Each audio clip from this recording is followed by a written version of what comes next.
We've already decided if we find money, we want to give our percentage back to the community that Pablo Escobar destroyed. But personally, I'd like a score. I'd like to prove that we did it. When Pablo Escobar's reign of terror finally ended, few imagined the secrets hidden within the walls of his lavish mansion. What the FBI uncovered after his death didn't just expose the opulence, it revealed chilling evidence of a criminal empire's true scale and reach. How could one man amass such a fortune? And what dark artifacts lay buried in plain sight? The mansion was more than a home. It was a vault of illicit power, brimming with luxury and loaded with hidden dangers. From secret rooms to untraceable cash and weapons caches, the FBI's findings stunned even seasoned agents. This story uncovers the mysteries locked behind the mansion's doors and the legacy left in its wake. The FBI raid begins. The early morning raid on Pablo Escobar's mansion marked the climax of years of intense investigation and manhunts. When the FBI, alongside Colombian forces, finally breached the gates of this sprawling estate, they expected to find a fortress well-stocked, but were still unprepared for the full scope of the scene that awaited. The mansion sat quietly, an imposing symbol of Escobar's ruthless empire. Yet inside, a labyrinth of secrets was about to unravel. As agents moved carefully through the property, the tension was palpable. This was more than just a raid. Within minutes, it became clear that what was hidden beneath the surface was unlike any typical criminal hideout. The scale of wealth, security, and guarded mysteries stretched far beyond conventional expectations. Every corner and corridor seemed to reveal layers of planning designed to shield both luxury and danger. The raid's initial shock left even seasoned officers questioning how one man could orchestrate such an extensive network from a single property. The agents discovered more than just opulence. They found a carefully curated environment built for protection and power. Escobar's mansion was fortified with reinforced walls, surveillance devices, and a staff ready to defend against intruders. This was a physical manifestation of his control, a combination of extravagance and paranoia. The house was as much a command center as it was a home, illustrating the dual nature of his life. Despite the military precision of the raid,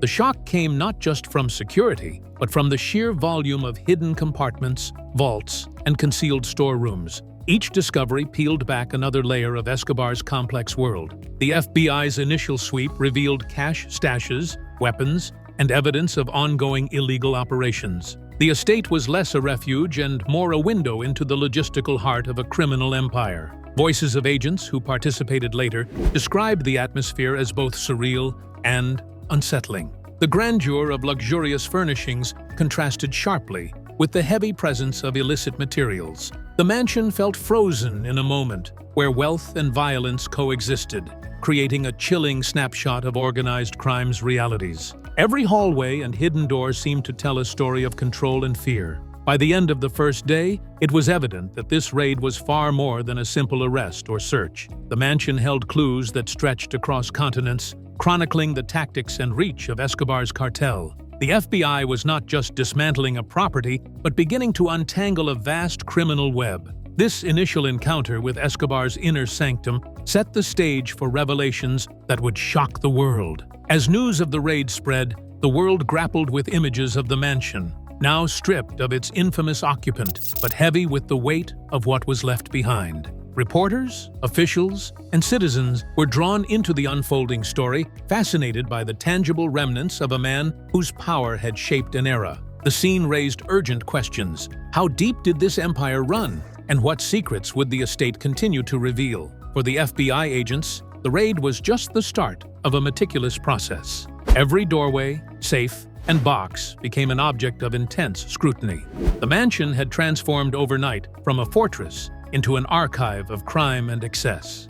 Slowly, the agents began piecing together a portrait of the narcotics kingpin's empire through the evidence left behind. This dramatic beginning fed into a deeper uncovering.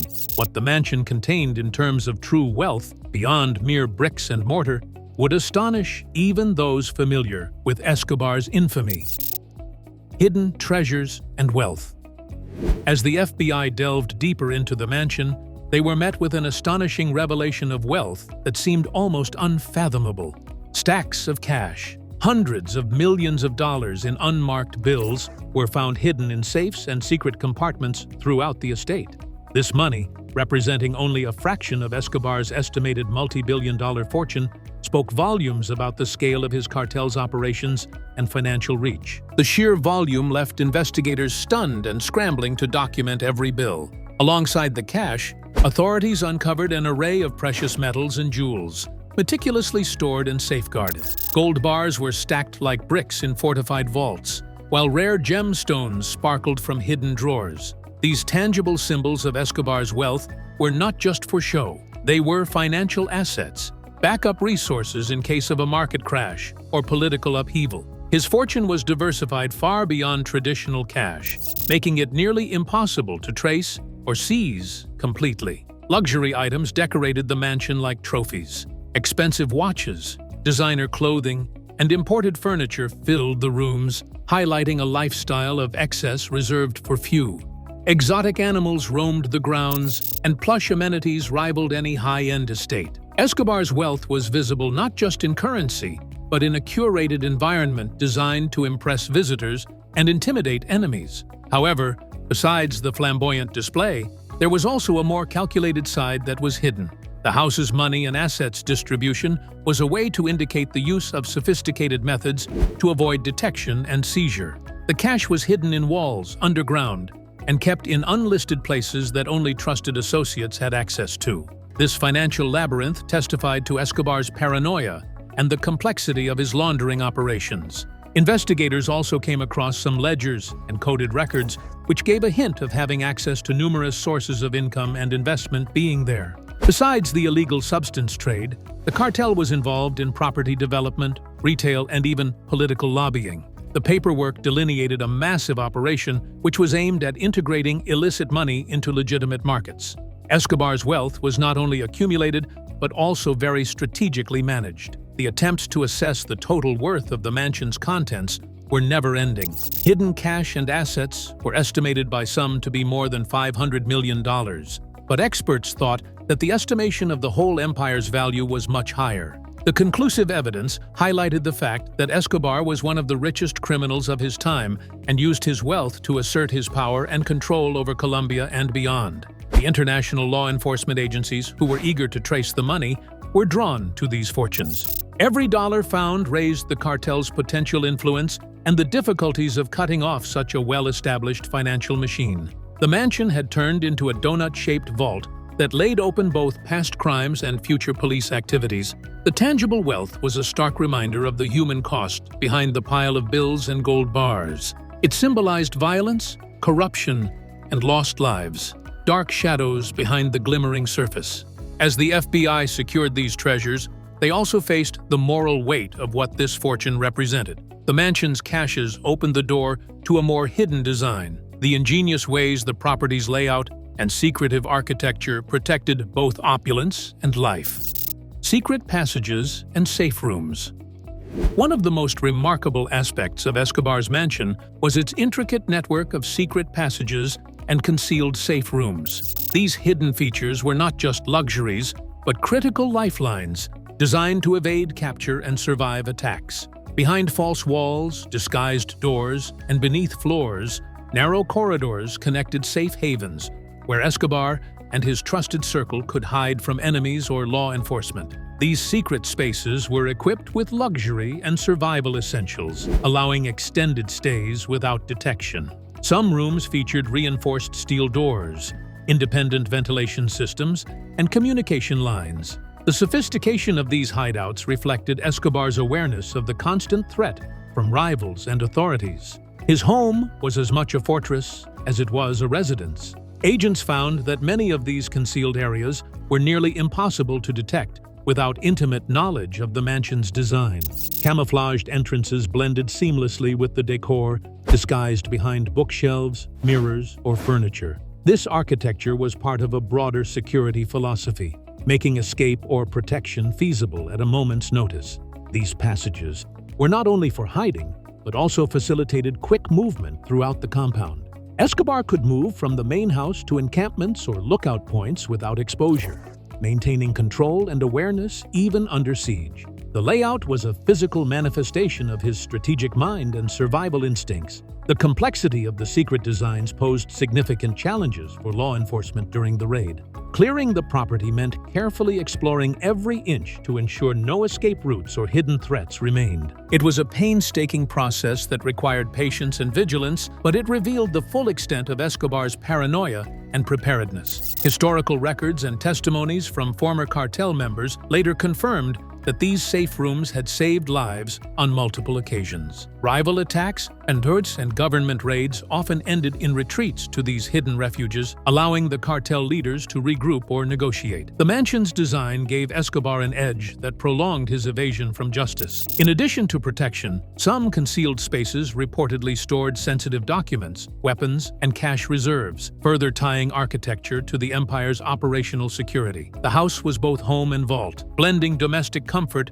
with military-grade defense. This fusion of opulence and secrecy illustrated the contradictions at the heart of Escobar's reign, indulgence intertwined with constant fear. The mansion's secret rooms encapsulated his dual identity as both kingpin and fugitive. Beyond these private sanctuaries, the estate also hid another arsenal, a cache of weapons that would astonish anyone aware of the mansion's luxury. Weapons and illegal armaments. In addition to the mansion's extravagant wealth and hidden sanctuaries, the FBI uncovered an alarming arsenal of weapons and military-grade equipment. The estate was heavily armed with a surprising variety of firearms, everything from handguns and assault rifles to heavy machine guns and grenade launchers. These weren't merely for show.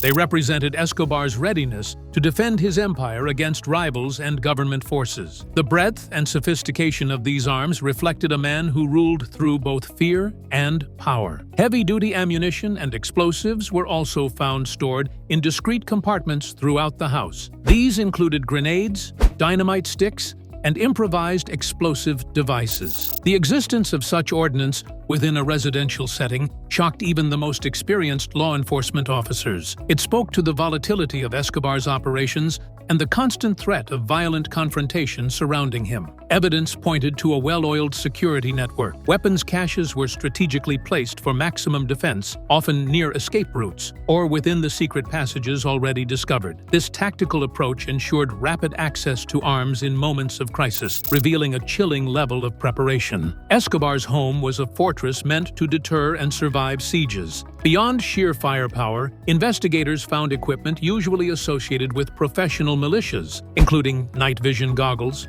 radios, and body armor. These tools indicated that Escobar anticipated prolonged engagements and needed to maintain effective communication and protection during conflicts. It transformed the mansion into a quasi-military base operating under the guise of a private estate. The presence of such weaponry also connected directly to the broader violence that plagued Colombia at the time. Escobar's cartel was responsible for bombings, assassinations, and terror campaigns aimed at both civilians and officials. The arms discovered inside the mansion represented more than self-defense. They were tools of terror deployed to maintain control. The FBI found documents and photographs detailing weapons smuggling routes and inventories, linking the mansion's arsenal to an extensive supply chain. Escobar had access to global arms dealers, facilitating the flow of illegal weapons throughout South America. This network ensured his forces stayed heavily armed against law enforcement and rival factions. Seized weapons were cataloged and later displayed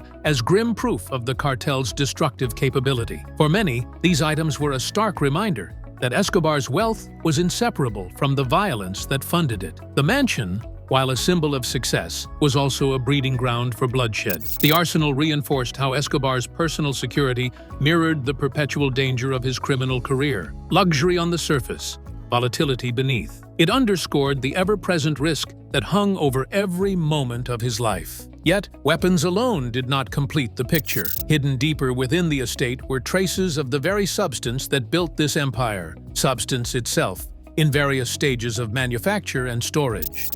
Harmful substance manufacturing evidence. The FBI's search extended beyond weapons to uncover physical evidence of the substance manufacturing that fueled Escobar's vast fortune. Secret laboratories and processing areas were found carefully concealed within the property, highlighting the mansion's role not just as a home, but as a key production hub. Chemicals and equipment used for refining substance revealed how deeply integrated substance operations were within Escobar's personal domain. Agents discovered vats, filtration machines, and drying racks tucked away in soundproofed rooms designed to contain the smell and conceal activity. These setups resembled small-scale industrial plants, with clear signs of recent and ongoing use. The presence of such facilities underlined Escobar's insistence on controlling each step of the substance supply chain, from production to distribution. Numerous containers filled with precursor chemicals essential to substance manufacture were found stored in climate-controlled areas. These included acetone, kerosene, and sulfuric acid, crucial for refining coca leaves into pure substance. The chemicals' volume and organization pointed to large-scale operations that produced massive quantities. The operation was sophisticated, mirroring legitimate factories in its complexity. Forensic analysts later confirmed trace amounts of substance residue on multiple surfaces throughout the estate, from countertops to concealed storage areas, providing irrefutable proof of the mansion's operational purpose. These findings validated the active nature of the laboratories and directly tied the property to ongoing narcotics production. What appeared to be a lavish residence was, in fact, a critical operational hub, an industrial-scale laboratory hidden beneath layers of luxury. The forensic evidence bridged the gap between Escobar's public image as a wealthy landowner and his true identity as the mastermind of a vast criminal enterprise. Agents conducting the raid also uncovered specialized safety and staging equipment, including chemical-resistant gloves, ventilation systems, and heat-sealed packaging materials. These discoveries revealed that the estate's substance labs were not merely used for refining substance, but also for preparing shipments destined for international markets. The mansion functioned as a final staging ground, a controlled environment where product purity could be verified and packaging completed before distribution through global trafficking routes. Testimony from former cartel insiders later confirmed that Escobar's decision to house laboratories within his private compound was both strategic and symbolic. By maintaining production in such close proximity, he minimized dependence on external facilities that were vulnerable to infiltration, betrayal, or law enforcement surveillance. The arrangement also reflected his obsession with control. Escobar oversaw operations personally, ensuring consistent quality and maximum profit margins. Every gram that left his estate bore the mark of his precision and paranoia. The discovery of these labs prompted investigators to widen the scope of their inquiry. Forensic data, financial records, and intercepted communications traced direct links between the estate and coca farms scattered across Colombia's remote jungles. From those rural cultivation sites, the supply chain extended outward to urban export hubs and international shipping corridors. The mansion thus emerged as a tangible link connecting the raw agricultural origins of the substance trade to the global distribution systems that sustained Escobar's wealth and power. The implications of these findings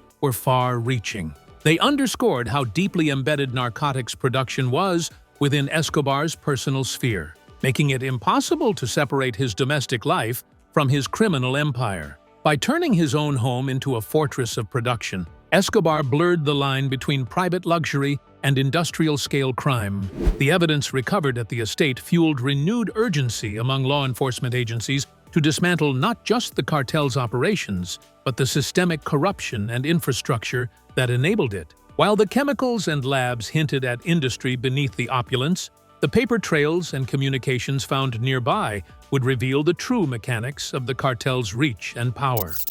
Documents and intelligence files. Among the most revealing discoveries inside Pablo Escobar's mansion were piles of documents, ledgers, and communication devices that exposed the inner workings of his cartel.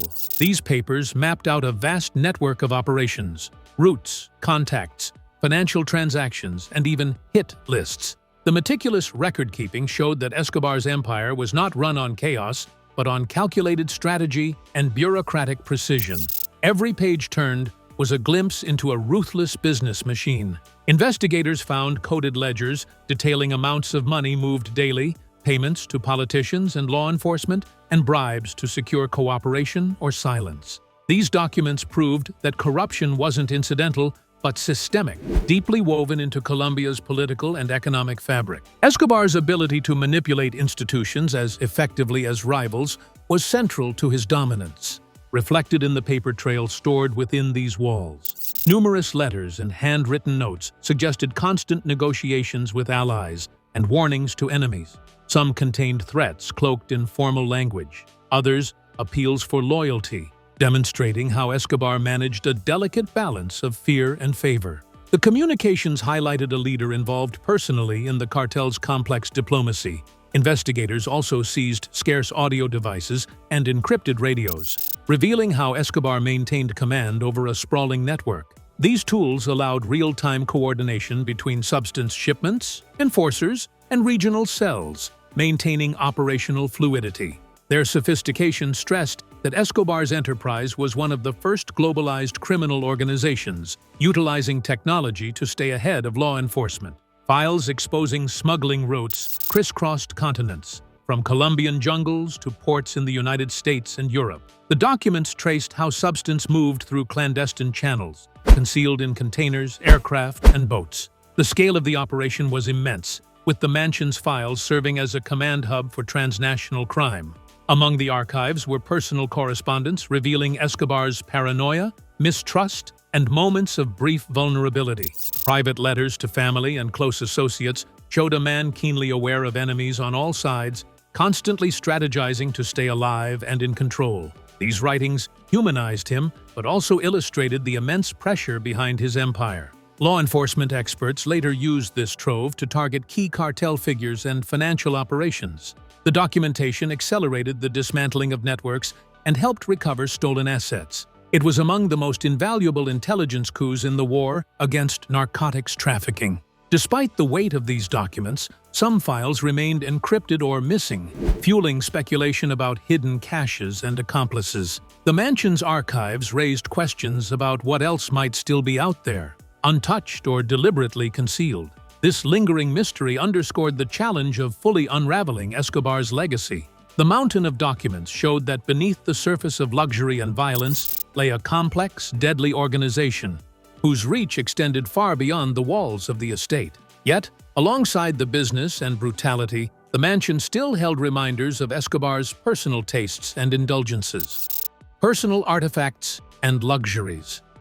Amid the stark evidence of crime and corruption, Escobar's mansion revealed a surprisingly intimate side, the personal artifacts and luxuries that painted a vivid portrait of the man himself. Lavish artworks, rare collectibles, and prized possessions filled the rooms, reflecting his desire for status and normalcy amidst chaos. Each item spoke of a lavish lifestyle funded by illicit means, yet curated with genuine appreciation for beauty and extravagance. The mansion housed a remarkable collection of fine art, ranging from classic paintings to contemporary pieces, some acquired at auctions and others sourced through clandestine channels. These masterpieces adorned the walls and elevated the estate's aesthetic, signaling Escobar's aspiration beyond mere wealth to cultural significance. Such acquisitions baffled authorities, highlighting the contrast between his brutal trade and refined tastes. Luxury vehicles were another prominent feature. Classic cars, sports models, and SUVs lined the estate's extensive garage and grounds. These vehicles weren't just transportation, they were status symbols and tools for asserting power. They embodied the freedom and dominance Escobar wielded, capable of traversing cities or jungles as circumstances demanded. Exotic pets were the living testimonies of an eccentric lifestyle in the gardens of the estate and its surreal nature. These bizarre creatures, ranging from parrots to animals that were not a part of the Colombian fauna but were still kept in possession, made the notion of the world of Escobar as one of the privileges and even the eccentricity stronger. The wild animals were the mainstay of his miserable human trafficking outside the estate's gates. Mansion's walls served as a barrier against the outside world, and opulent furnishings and imported decor kept the shadow of the external world away. Persian rugs, crystal chandeliers, and custom-made furniture turned it into a royal house hidden in the jungle. Nevertheless, this luxury was continually illuminated by the dangers behind the hidden doors and the reinforced walls, thus presenting a paradox of luxury and constant danger. Watches, rings, and personalized clothes, he would have praised his identity and popularity through these items. Family and friends, public and private, cartel gatherings were captured through photography, intertwining the public and private spheres. These artifacts portrayed a man who solitarily dominated in his dual roles, that of an emperor and his own storyteller. Amongst the more sinister items, there were also traces of Escobar's political deals and philanthropic activities. Surely, the charitable donations, soccer sponsorships, and community projects were documented alongside the continuing evidence of violence, which together formed the contradictory image of his public persona. The estate was the place of both good and bad. Family testimonies and associates later recounted how Escobar's love for luxury extended to personal comforts, private pools, multiple bedrooms, and entertainment facilities. The mansion was designed to accommodate a large household, blending roles as home, headquarters, and refuge. Ultimately, these personal artifacts humanized a figure often reduced to headlines and horror stories. They revealed a man who embraced grandeur and normalcy in his private life. Even as outside his walls, destruction and fear reigned. The mansion was as much a reflection of his contradictions as it was of his empire. The splendor and secrecy of Escobar's estate set the stage for the profound impact his empire would leave on Colombia and the world, a legacy still debated today. Aftermath and legacy. The discoveries in Pablo Escobar's mansion sent shockwaves not only through Colombia, but around the world. The sheer scale of wealth, weaponry, and criminal infrastructure crystallized the magnitude of the substance lord's reign. Law enforcement agencies gained invaluable insights into how such an empire could operate so effectively and evade capture for so long. This raid became a defining moment in the fight against organized crime, influencing tactics and policies worldwide. In Colombia, the revelations intensified the government's resolve to combat substance cartels and corruption. Public outrage grew as the layers of Escobar's influence, political bribery, violence, and vast illicit wealth became undeniable. The mansion stood as a concrete symbol of what many Colombians endured, the blending of luxurious excess with widespread terror. Efforts to dismantle the cartel continued with renewed urgency and international cooperation. The FBI's findings also reshaped how global agencies approached substance trafficking networks. The integration of luxury, covert security, and complicated financial schemes exposed by the mansion forced agencies to adopt more sophisticated surveillance and financial tracking methods. This raid was a turning point, proving that tackling such organizations required a multidimensional strategy beyond traditional policing. Investigators and policymakers studied the documents and intelligence gathered from the mansion to uncover the cartel's lingering connections. Despite Escobar's death, many associates and structures persisted, requiring continued vigilance. The mansion's uncovering served as a blueprint for following the money trail and breaking the networks that spanned continents. Beyond the realm of law enforcement, Escobar's legacy left a profound and lasting cultural imprint on both Colombia and the world. His story became a global fascination, spawning countless films, documentaries, novels, and television series that sought to capture the duality of the man, his charisma and cruelty, his cunning and carelessness. Artists and historians alike have wrestled with portraying the complexity of his empire, a criminal enterprise that built schools and soccer fields even as it destabilized governments and took thousands of lives. The mansion at the heart of his story became more than just a crime scene. It evolved into a symbol of contradiction. Lavish, yet haunted, it stood as a physical reminder of the fine line between extravagance and destruction, philanthropy and terror. Its marble halls and bullet-riddled walls mirrored Colombia's struggle to reconcile prosperity with pain. For many, the site became a macabre tourist attraction, an eerie curiosity that drew those eager to glimpse the spoils of a fallen kingpin. Yet for countless Colombians, it remained a wound that refused to close, representing the trauma of a nation once held hostage by violence and corruption. The estate's story cannot be separated from Colombia's broader narrative of resilience and reform. In the years following Escobar's downfall, efforts to transform places like his mansion into museums or memorials reflected a national desire to reclaim history from fear. Communities around Medellin, once ruled by terror, have since sought healing through education, remembrance, and dialogue. The mansion, once a monument to excess, now stands as a cautionary tale of unchecked ambition and moral decay. Within law enforcement circles, the raid on Escobar's property also carried lasting significance. It became a textbook example of international cooperation, illustrating how complex transnational criminal networks require coordinated intelligence, trust, and persistence across borders. The FBI's collaboration with Colombian forces demonstrated how global partnerships could dismantle even the most elusive empires. The intelligence gathered from the mansion's contents, ledgers, communications, and coded transactions, provided crucial insights into how substance cartels operated with corporate precision.